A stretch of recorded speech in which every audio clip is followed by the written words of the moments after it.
I never planned on falling for the enemy. In the Greensboro courthouse, we prosecutors have a saying, keep your friends close and defense attorneys at a distance measured in football fields. But life has a funny way of throwing curveballs when you least expect them. That Tuesday at the Greensboro History Museum changed everything.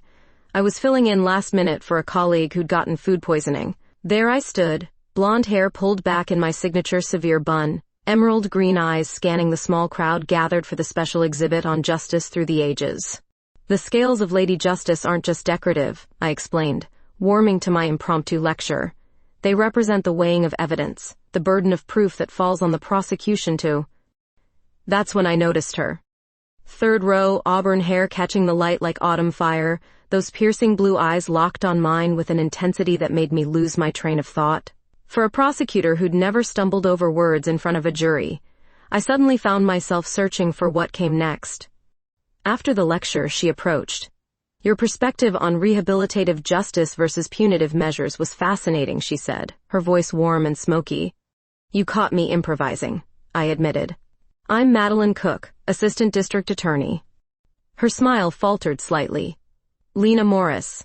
I'm with Donovan and Associates, a defense attorney. Of course. The universe has a sick sense of humor.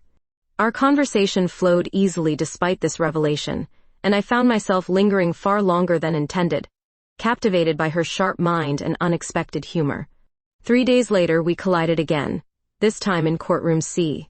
I was presenting opening arguments when the defense table doors swung open. Lena walked in, confidence radiating from every step, carrying a leather briefcase I'd complimented at the museum. Judge Harrison called for the prosecution to continue, but seeing Lena sitting at the opposing table threw me. This wasn't just any case, it was the Winterfield embezzlement, a career maker. And now I'd be facing down a woman whose smile had been dancing through my thoughts for days. Throughout the hearing, our eyes met repeatedly across the courtroom. Her objections were precise, her cross-examination of my witness devastating. I found myself both frustrated and impressed. By day's end, Judge Harrison granted her motion to suppress key evidence, and I watched my case weaken significantly. Good work today, counselor, I said afterward in the hallway, keeping my voice professional despite the courthouse ears everywhere. Just doing my job, she replied, but her eyes held something beyond professional courtesy. Your argument about precedent was impressive. Not impressive enough, apparently. Next time, bring your A game. Her smile was a challenge I couldn't resist. 2 weeks and 3 court appearances later, we ran into each other again at the museum. This time, no professional pretense, just 2 women standing before an exhibit on civil rights pioneers. Do you believe in fate, Madeline? She asked suddenly. I believe in evidence, I replied, feeling something dangerous and wonderful building between us. After touring the exhibits, we found ourselves in the museum cafe, coffee stretching into early evening as we debated everything from legal theory to the best pizza in Greensboro. You're nothing like I imagined prosecutors would be, she admitted. And you're exactly what I feared defense attorneys would be like, brilliant and infuriating. She laughed, and the sound did something to my chest I couldn't explain. When we finally walked to our cars under a sky turning purple with dusk, she paused beside mine. This is complicated, she said, her voice soft. Very, I agreed, knowing we were crossing lines that could impact our careers. But when she leaned forward, her hand gently touching my arm, all thoughts of professional boundaries dissolved. Her lips met mine, tentative at first, then with growing certainty. The kiss lasted seconds but changed everything. See you in court, counselor, she whispered against my lips before walking away, leaving me standing beside my car, fingers touching my mouth, wondering how I would ever face her across a courtroom again. The Henderson fraud case landed on my desk like a grenade with the pin already pulled. 47 counts of financial fraud against Eleanor Henderson, beloved philanthropist and hospital board member. The evidence was damning. Paper trails, suspicious transactions, offshore accounts. A slam dunk for the district attorney's office. For me, until I walked into the preliminary hearing and saw Lena sitting beside the defendant.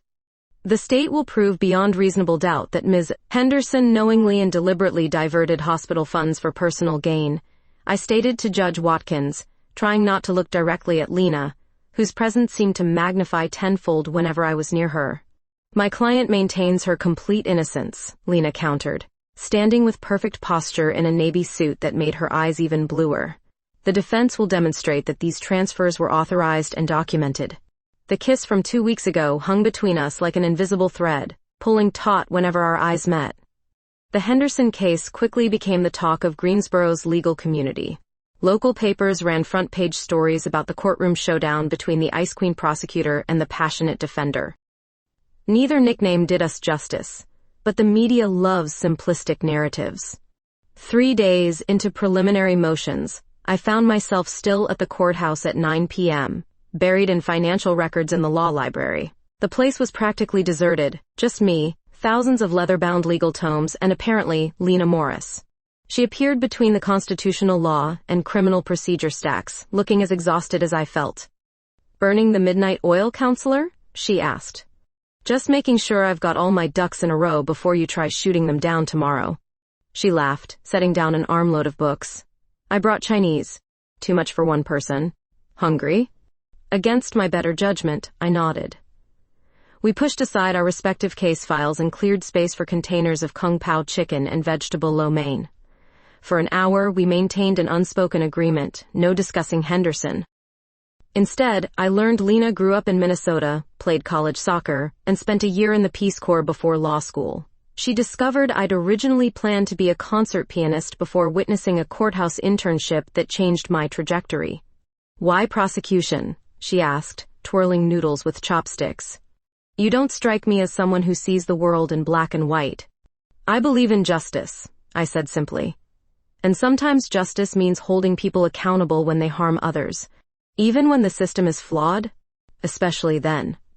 "What about you? Why defense?" Her eyes softened. "Because everyone deserves someone fighting for them, especially against the full weight of the state." When our fingers brushed passing the soy sauce, I felt that same electric current from the museum. Dangerous territory. The next morning in court, Lena was merciless. She tore apart my forensic accountant's testimony, finding inconsistencies I hadn't even noticed. Judge Watkins looked impressed. I was impressed, despite my frustration. By week's end, local news crews camped outside the courthouse.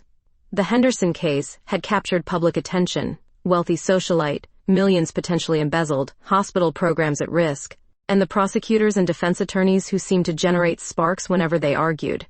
"Counselors, approach the bench," Judge Watkins called during Friday's session.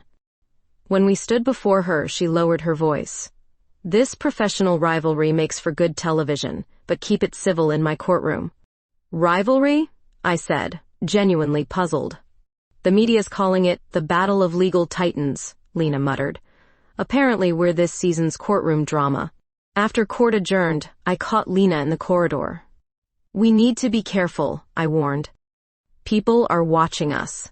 "Let them watch," she replied, but her eyes conveyed understanding of the stakes. Our careers, our reputations, our unnamed connection, all hanging in the balance.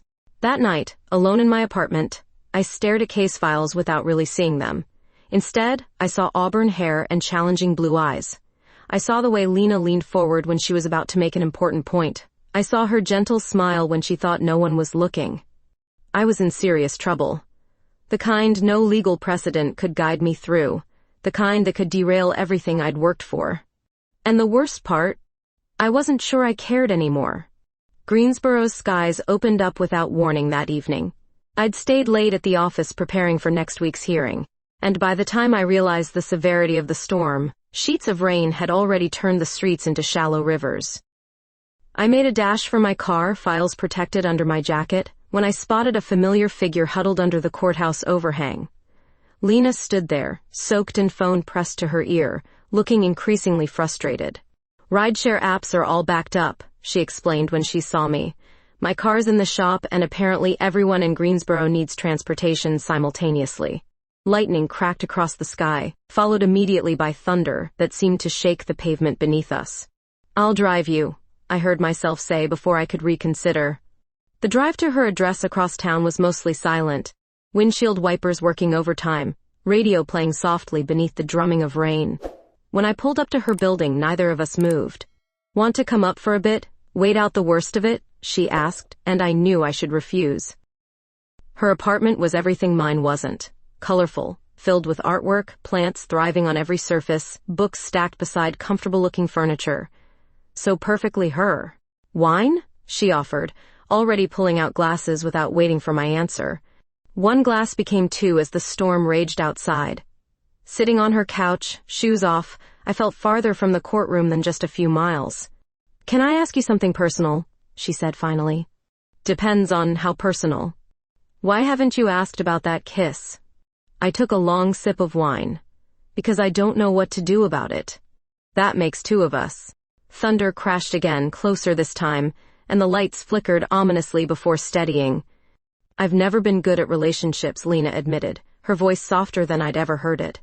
"My last one ended because I was emotionally unavailable, according to her, too focused on work." "Her?" I couldn't help asking, though I'd suspected.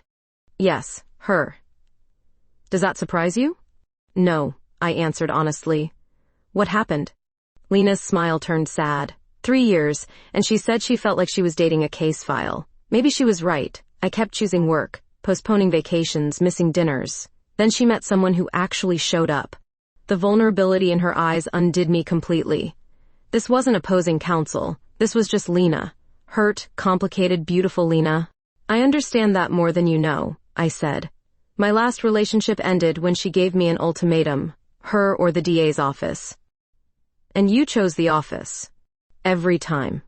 We sat in companionable silence for a while, the rain providing background percussion to our confessions. "We're in dangerous territory here," I finally said. "The ethics committee would have a field day if they knew I was here while we're opposing counsel on an active case." "Always the rule follower," she teased, but her eyes were serious. "Someone has to be." When the storm finally abated, I reluctantly gathered my things to leave. At her door, Lena caught my hand. "For what it's worth, Madeline, you're nothing like I expected." "Is that good or bad?" "Complicated," she answered, "but intriguing." 2 weeks later, the Eastern Bar Association conference took us both to the Blue Ridge Mountains. I'd been looking forward to the professional development opportunity, until I spotted Lena at registration. 3 days in a mountain resort with a woman I couldn't stop thinking about. Perfect. The first day passed in a blur of seminars and networking. I deliberately chose sessions I knew wouldn't interest a defense attorney. By evening, I was congratulating myself on my avoidance skills until I found myself alone with Lena in the hotel elevator. "Avoiding me, counselor?" she asked, amusement dancing in those blue eyes. Professional boundaries. We're 3 hours from Greensboro. When the elevator doors opened on my floor, I hesitated. Every logical cell in my brain screamed to say goodnight and walk away. Instead, I heard myself say, "Nightcap at the hotel bar?" One drink became two. Shop talk became personal confessions. Her hand found mine under the table. When she suggested continuing our conversation somewhere more private, my heart raced with equal parts desire and trepidation. In my hotel room, professional boundaries dissolved completely. Her lips on mine, hands exploring with increasing urgency, whispered confessions against heated skin. Years of maintaining control fell away as Lena's touch awakened parts of me I'd forgotten existed. Hours later, wrapped in tangled sheets, her head resting on my shoulder, I traced patterns on her bare back and wondered how I would ever face her across a courtroom again.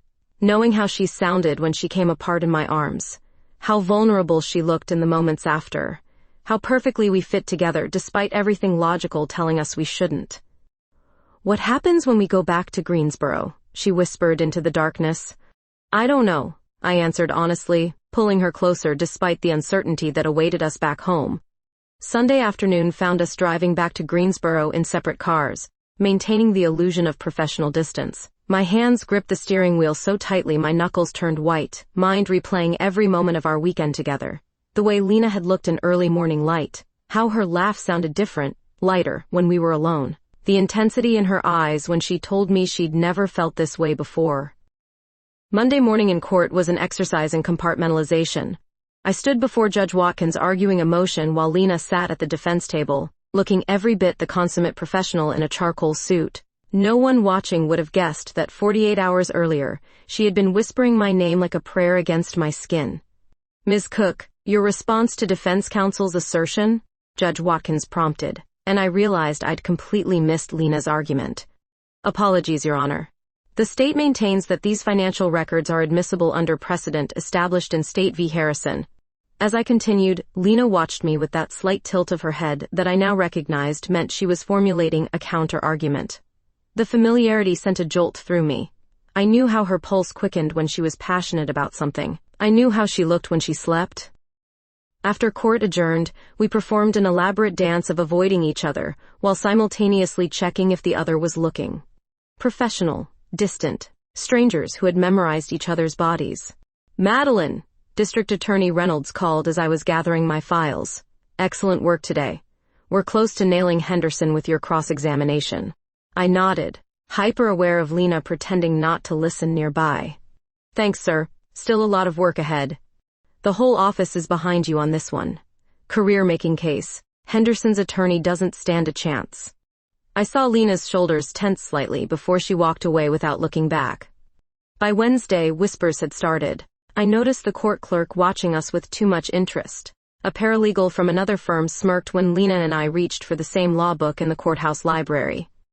"People are talking," I texted Lena that night. "Let them," came her reply. "They have no proof." "It's not about proof, it's about perception." 3 dots appeared, disappeared, appeared again. Finally, my place, 8 p.m.? I should have said no. Instead, I was knocking on her door at 7:58. The moment I entered, Lena pulled me to her. "I've been thinking about you all day," she murmured against my neck. "We need to talk about this," I insisted, even as my body responded to her touch. She pulled back, eyes serious. "You're right. What are we doing, Madeline?" We sat at her kitchen table, distance between us that felt both necessary and painful. "If anyone finds out, we're both professionally compromised," I said. "You could be removed from Henderson's case. I could face an ethics inquiry." "I know. We should stop." "I know that too." Her hand reached for mine across the table. "But I don't want to." By Friday, the courthouse rumor mill was in full swing. I overheard 2 clerks abruptly stop talking when I walked past. A fellow Ada asked me pointedly if I was friendly with the defense in the Henderson case. "Pure professional relationship," I lied, hating how easily the denial came. The breaking point came during lunch recess. I was getting coffee from the courthouse cafe when I overheard 2 attorneys at a nearby table. "Cook and Morris?" "No way," said one. "Swear to God," replied the other. "My paralegal saw them at Giovanni's last night, said they were definitely not discussing case law." My coffee cup froze halfway to my lips. We had gone to Giovanni's. We had been careful, separate cars, corner table, purely professional conversation. But apparently not careful enough. I texted Lena immediately. "We need to meet, not your place, not mine." We found each other at Westwood Park, far from the courthouse, walking side by side along a wooded trail as autumn leaves drifted down around us. "People know," I said without preamble. "I've heard the whispers too." "What do we do?" Lena stopped walking, turning to face me. "I've been thinking about requesting reassignment from the Henderson case." "No," I said firmly. "This is too important to your career." "And what about what's important to me beyond my career?" Her words hung in the crisp air between us. In that moment, I realized how deep I'd fallen without admitting it to myself. "We need time," I finally said, "to figure this out, to be smart." She nodded reluctantly. "You mean space?" "Just until the Henderson case concludes."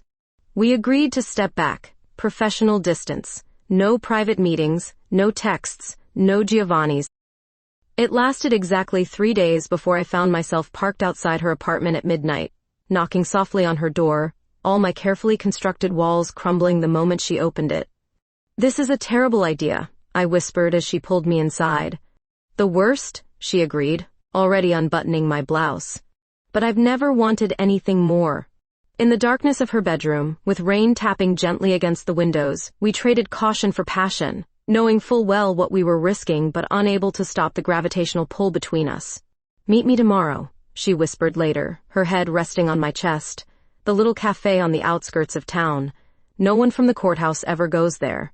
"Okay," I agreed, knowing I should say no but finding myself incapable of refusing her anything. We were playing with fire, and I had a terrible feeling we were both about to get burned. The cream envelope arrived in my office mail, sandwiched between subpoenas and briefings on a Tuesday afternoon. Thick cardstock, embossed lettering, unmistakably a wedding invitation. I nearly tossed it into my deal with later pile until I recognized the name, Catherine Williams and Jeffrey Pierce. Kathy. My college roommate turned best friend turned occasional drinking buddy. We drifted apart over the years, her moving to Charlotte to pursue hospital administration, me climbing the prosecutor ladder in Greensboro. Last I'd heard, she was happily single and griping about the dating scene. Now, apparently, she was getting married. 2 glasses of wine, later that evening, I called Lena from my apartment. A wedding, huh? She said after I explained. Sounds like the perfect cover story for a weekend away together. It's in Charlotte. Nobody would know us there. Are you asking me to be your date, counselor?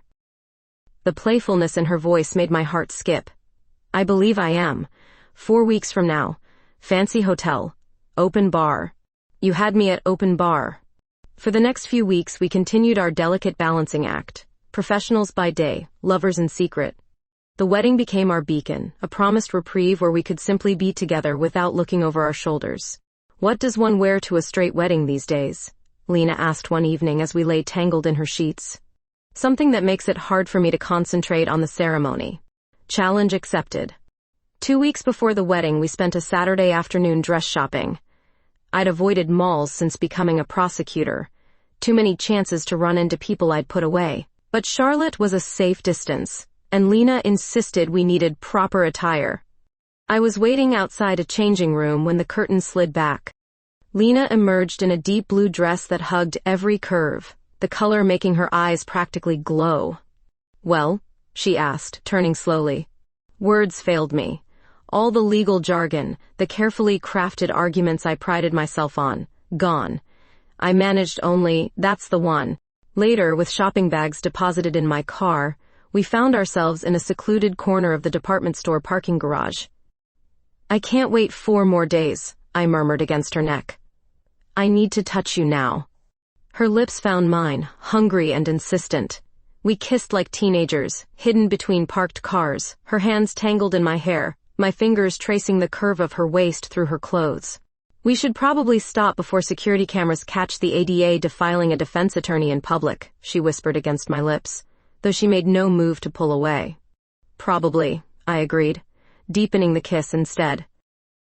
The night before the wedding, Lena came to my apartment to pack. The Henderson case was grinding on, with Judge Watkins delaying her ruling on key evidence. But for 48 hours we promised each other we would not mention work or courtrooms or opposing counsel.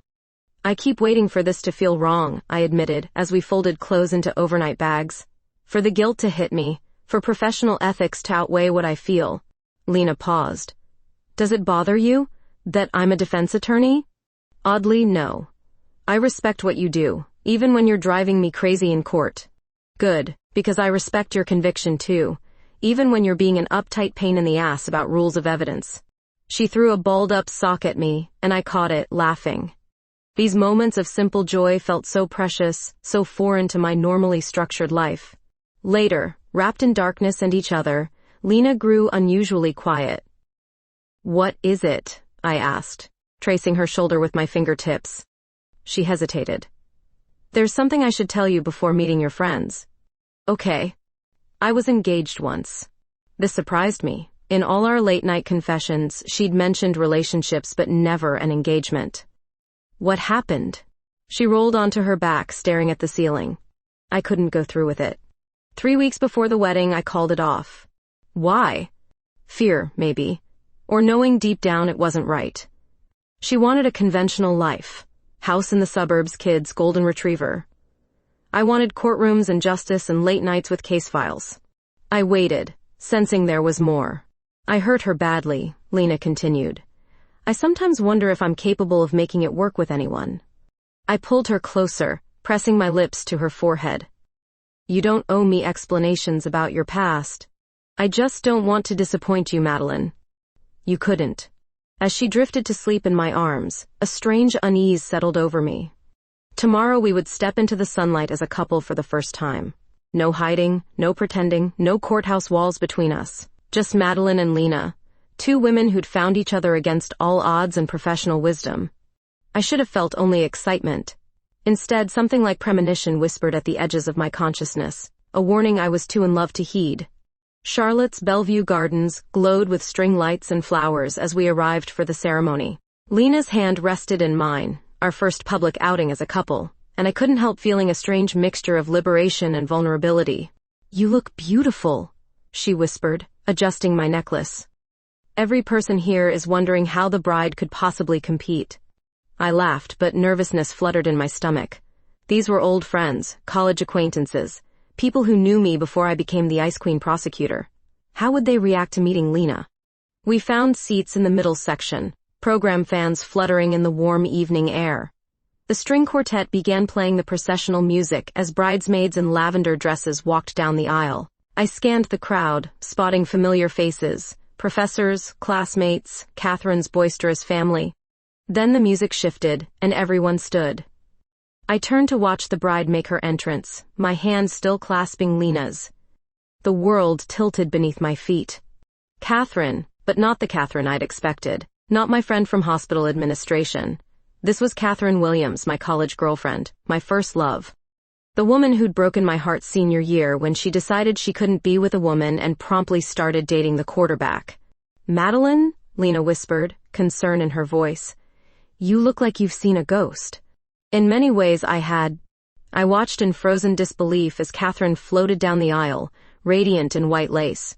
She hadn't changed much, same honey blonde hair, same graceful posture, same dimple when she smiled. The last time I'd seen that smile, she was telling me we needed to take a break before I found her kissing Jeffrey Pierce at a fraternity party 2 days later. The same Jeffrey standing at the altar now, beaming.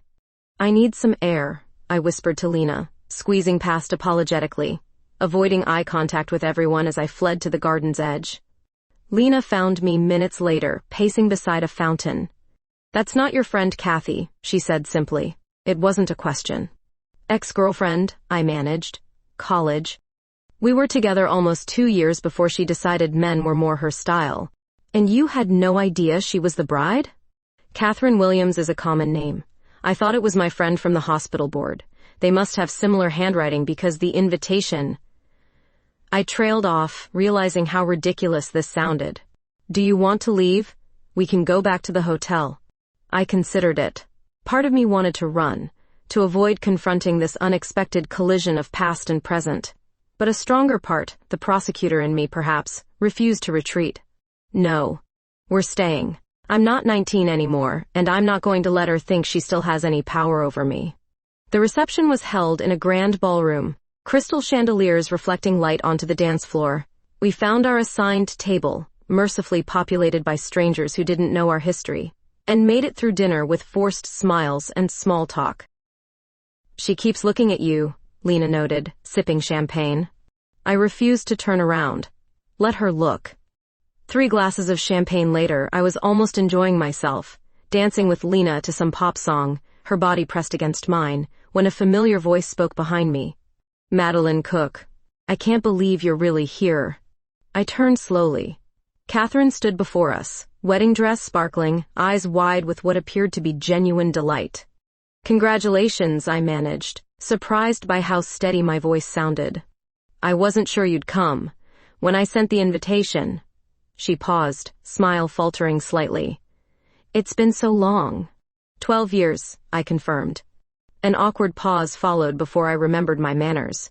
"This is Lena Morris, my..." "Girlfriend," Lena supplied, extending her hand with a smile that didn't reach her eyes. "Lovely ceremony." "Thank you," Catherine replied, her gaze lingering on our joined hands. "Would you mind if I borrowed Madeline for a moment, just for a quick catch-up?" Lena's eyes met mine, asking a silent question. I nodded slightly. "Don't be too long," Lena said, pressing a kiss to my cheek before walking toward the bar. Catherine led me to a small terrace overlooking garden lights. The night air had cooled, stars appearing above us. "You look amazing," she said. "I've followed your career, you know, reading about your cases, your convictions." "Why did you invite me, Catherine?" She sighed, fingers toying with her wedding ring. "Closure, maybe? I've thought about you over the years. Wondered what might have happened if I'd been braver back then. if I hadn't given in to what everyone expected of me. You made your choice. I did. And seeing you happy with someone else, it hurts more than I expected. She moved closer, her perfume achingly familiar. Jeff and I have an understanding, open marriage. I've always told him about you, about what we had. Stop, I said firmly. Whatever you're suggesting, no. I've never stopped. I need to get back to Lena, I interrupted, stepping away from her. Congratulations again on your wedding. When I returned to the reception, Lena was nowhere to be found. I checked the restrooms, the bar, the hallway, nothing. A coldness settled in my chest as I texted her, "Where are you?" The minutes ticked by without response. Finally, after nearly an hour of searching, a hotel staff member approached me. "Ms. Cook? I have a message from your friend. She said she wasn't feeling well and took a cab back to your hotel." I found our room empty, Lena's belongings gone. On the dresser, a note, "Some things are too complicated to explain. I'm heading back to Greensboro.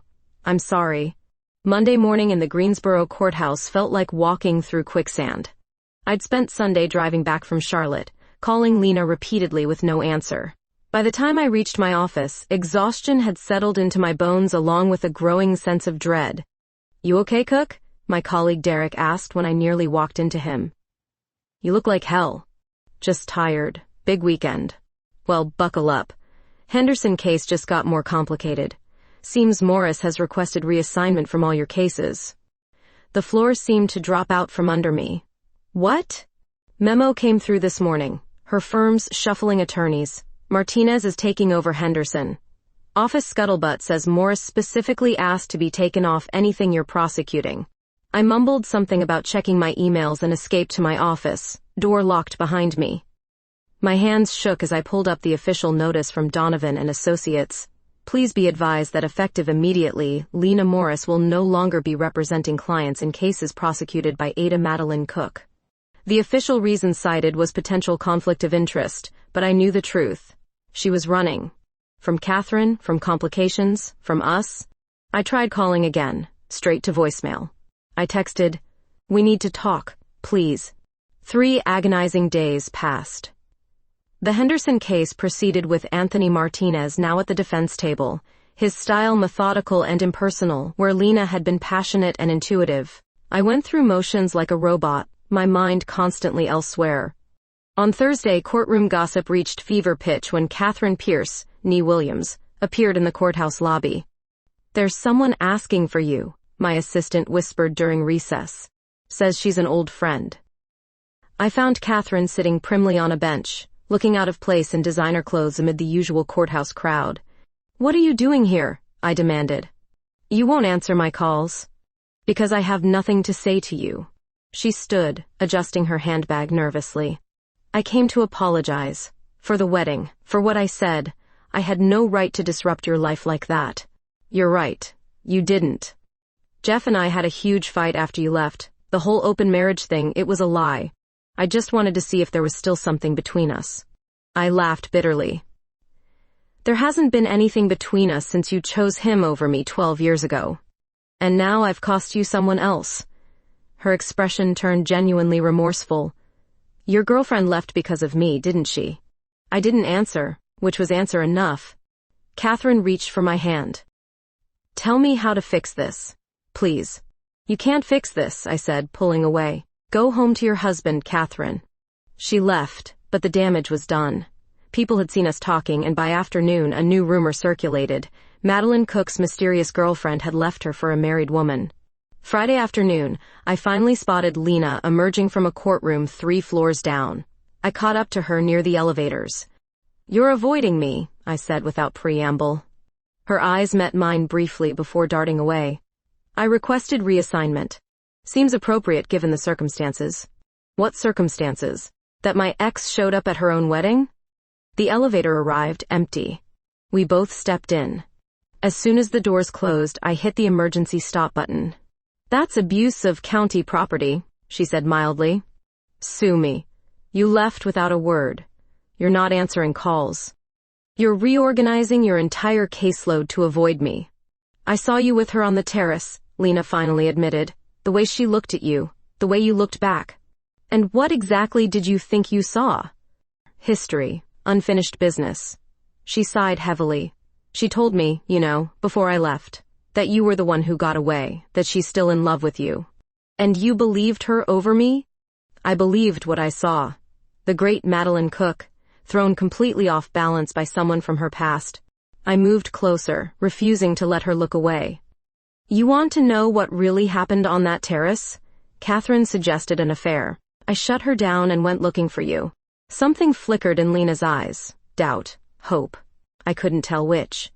Either way, she said quietly. It made me realize how complicated this is. Us. Two opposing attorneys secretly involved while working against each other? It was bound to implode. So you're just giving up? Transferring away from all my cases? She reached past me to release the emergency button. It's for the best, professionally speaking, for both of us. As the elevator resumed its descent, I searched for words that might fix this but found none. When the doors opened, Lena stepped out without looking back. That evening, I found myself sitting in my car outside her apartment building, wondering if I should go up or finally accept that some things aren't meant to work. The prosecutor in me knew when a case was lost, but my heart refused to file the dismissal. The email arrived at 7:15 Monday morning. Ada Cook. Please see District Attorney Reynolds at your earliest convenience regarding a matter of professional opportunity. 2 hours later, I sat across from Reynolds as he slid a folder toward me. The Attorney General's office is creating a special victims prosecution unit in Raleigh. They want you to head it. I stared at the offer letter with its impressive letterhead and even more impressive salary figure. It's the career advancement you've been working toward, Reynolds continued. Statewide impact, legislative involvement, budget authority.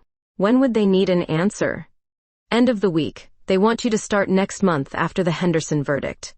I nodded, thanked him, and carried the folder back to my office, where I placed it carefully on my desk, before sinking into my chair. Raleigh. 2 hours away, a clean break from Greensboro, from courthouse rumors, from seeing Lena in hallways and pretending my heart didn't crack a little more each time. That afternoon, I was reviewing witness statements when my assistant knocked. Sorry to interrupt, but the Henderson case just had a major development. Thought you'd want to know right away. Martinez had filed a motion to dismiss based on newly discovered evidence. Financial records showing the transactions had actually been authorized by the hospital board in a closed session. If authenticated, the entire case would collapse. Who found these records? I demanded, scanning the filing. Morris. She's apparently been investigating independently, despite being off the case. I spent the next 3 days buried in financial forensics, hoping to find something, anything, that would discredit the new evidence. But by Thursday, I had to admit the defense was right. The charges against Eleanor Henderson were based on incomplete information. She was innocent. I filed my recommendation for dismissal with Judge Watkins that afternoon. As I left the filing office, I nearly collided with Lena, arms full of legal briefs. I heard you're dropping the charges, she said, her professional mask fully in place. It's the right thing to do. The evidence is clear. Something softened in her expression. Thank you for being willing to acknowledge that. I've never been interested in convictions at the expense of justice. You know that. I do. She hesitated. I also heard about Raleigh. Congratulations. News travels fast. It's a good opportunity. Yes, I agreed, though the word felt hollow. We stood awkwardly in the corridor, 3 weeks of silence stretching between us. I should go, she finally said. I have a client waiting. I watched her walk away, wondering if this was really how our story ended, with professional courtesy and paths diverging. That night, I sat in my apartment surrounded by real estate listings for Raleigh. Modern apartments, walkable neighborhoods, fresh starts. The sensible choice. The career-advancing choice. My phone rang. An unknown number. Is this Madeline Cook? A woman's voice asked. Yes. Who's this? Eleanor Henderson. You were prosecuting me until today. I sat up straighter. Mrs. Henderson, I can't speak with you without your attorney present. That's why I'm calling. To thank you for doing the right thing. And to tell you something about Lena Morris. Despite professional ethics screaming in my ear, I didn't hang up. She never stopped believing in me, Eleanor continued. Even after she was removed from my case, She worked nights and weekends to find those records. When I asked her why, she said, "Because truth matters more than winning." I thought you should know what kind of person she is. After we disconnected, I stared at the Raleigh listings on my coffee table. Truth matters more than winning. It was exactly what I believed too. The next morning, I requested the courthouse security footage from 2 days earlier, a legal gray area but one I was willing to navigate. I watched as Lena delivered her motion to dismiss to Judge Watkins' clerk, then lingered in the hallway near my office door for almost 5 minutes before walking away without knocking. She'd wanted to tell me herself. The Henderson verdict came down officially at 3:15 that afternoon, case dismissed with prejudice. As people filtered out of the courtroom, I caught sight of Lena standing on the courthouse steps, speaking with her client. The autumn sunlight caught her hair, turning it to fire. Before I could second-guess myself, I was moving toward her, past reporters and court staff, driven by a certainty I hadn't felt in weeks. "Counselor," I called as I approached. She turned, surprise flickering across her features. "We need to talk," I said, not caring who heard. "About the case?" "About us." Her professional mask slipped slightly. "Is there still an us to talk about?" "I think there is. If you want there to be." Eleanor Henderson, watching this exchange with interest, made a discreet exit after squeezing Lena's arm encouragingly. "I'm not going to Raleigh," I said once we were alone amid the courthouse foot traffic. "Madeline, I've made my decision. Some things matter more than career advancement." "Like what?" "Like you." A reporter approached, notepad in hand, but one stern look from me sent him scurrying away. "This is where we met," I continued, gesturing to the courthouse steps, "where we argued and challenged each other and drove each other crazy, where I fell in love with you." The word hung between us, the first time either of us had said it aloud. "Love?" she repeated, her voice barely audible. "Yes. And I'm tired of pretending otherwise." She moved closer, professional caution abandoned. "What about opposing counsel and ethical conflicts?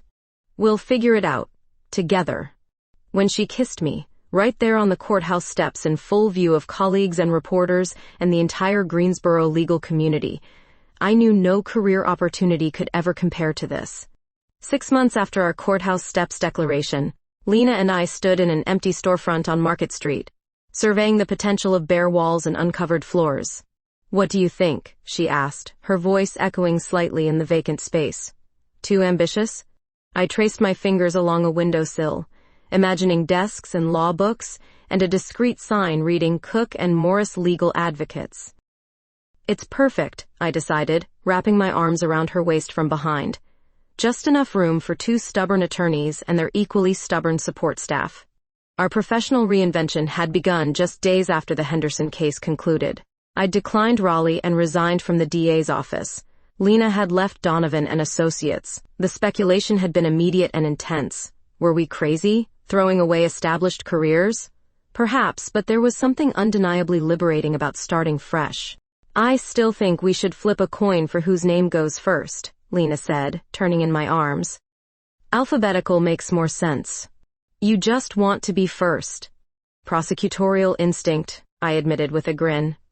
The transition hadn't been easy. Some colleagues supported our relationship once it became public. Others questioned our judgment.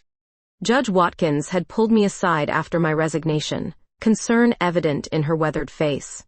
"You're giving up a lot for someone who was your adversary not long ago," she'd said. "I'm gaining more than I'm losing," I'd replied, surprised by my own certainty. Now standing in our future office, that certainty remained unshakable. We'd spent nights drafting business plans, weekends painting my apartment that had become our apartment, and countless hours determining what kind of practice we wanted to build together. "Criminal defense and victim advocacy under one roof," Lena said, echoing our vision. "Balance in the justice system." "Speaking of balance," I replied, checking my watch, "we have dinner reservations in an hour." Later that evening, tucked into a quiet corner of our favorite restaurant, I watched Lena sip her wine, still marveling at the journey that had brought us here. The candlelight softened her features, catching in her auburn hair that now reached past her shoulders. "I have something for you," she said, reaching into her purse. "It arrived today." She slid an envelope across the table. Inside was a wedding invitation, thick cream paper with elegant font, from Catherine and Jeffrey Pierce. Their vow renewal, I noted, scanning the details. 1-year anniversary.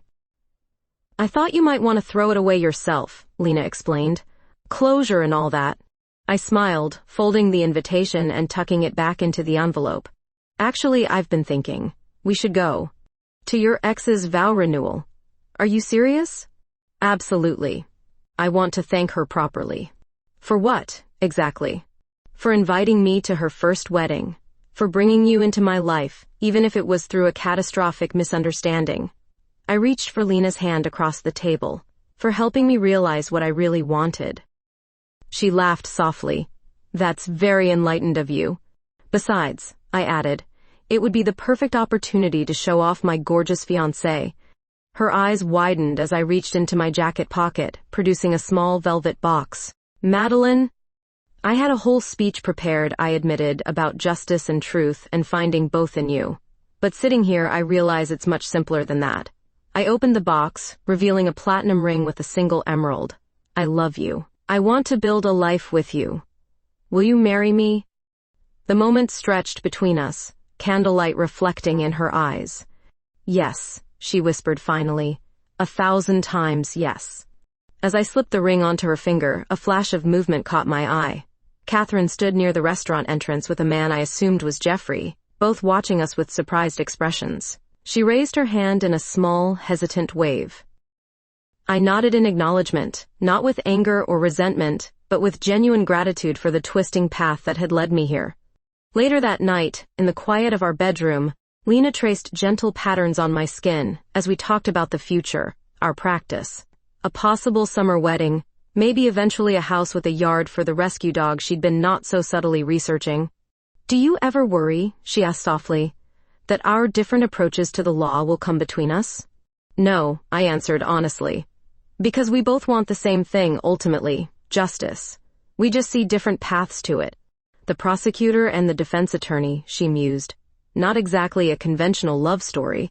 Conventional is overrated. As New Year's Eve approached, we celebrated the lease signing for our new office with a small gathering of friends on the rooftop of the building. Champagne flowed as midnight neared, the Greensboro skyline twinkling around us. 60 seconds, someone called out. Lena appeared at my side, champagne flute in hand, and snowflakes catching in her hair. Another year almost gone. And what a year it's been, I replied, drawing her close. Any resolutions for the new one, counselor? I considered this, watching our friends laughing and counting down around us. Just one. To never forget how lucky I am to have found you in the most unlikely of places.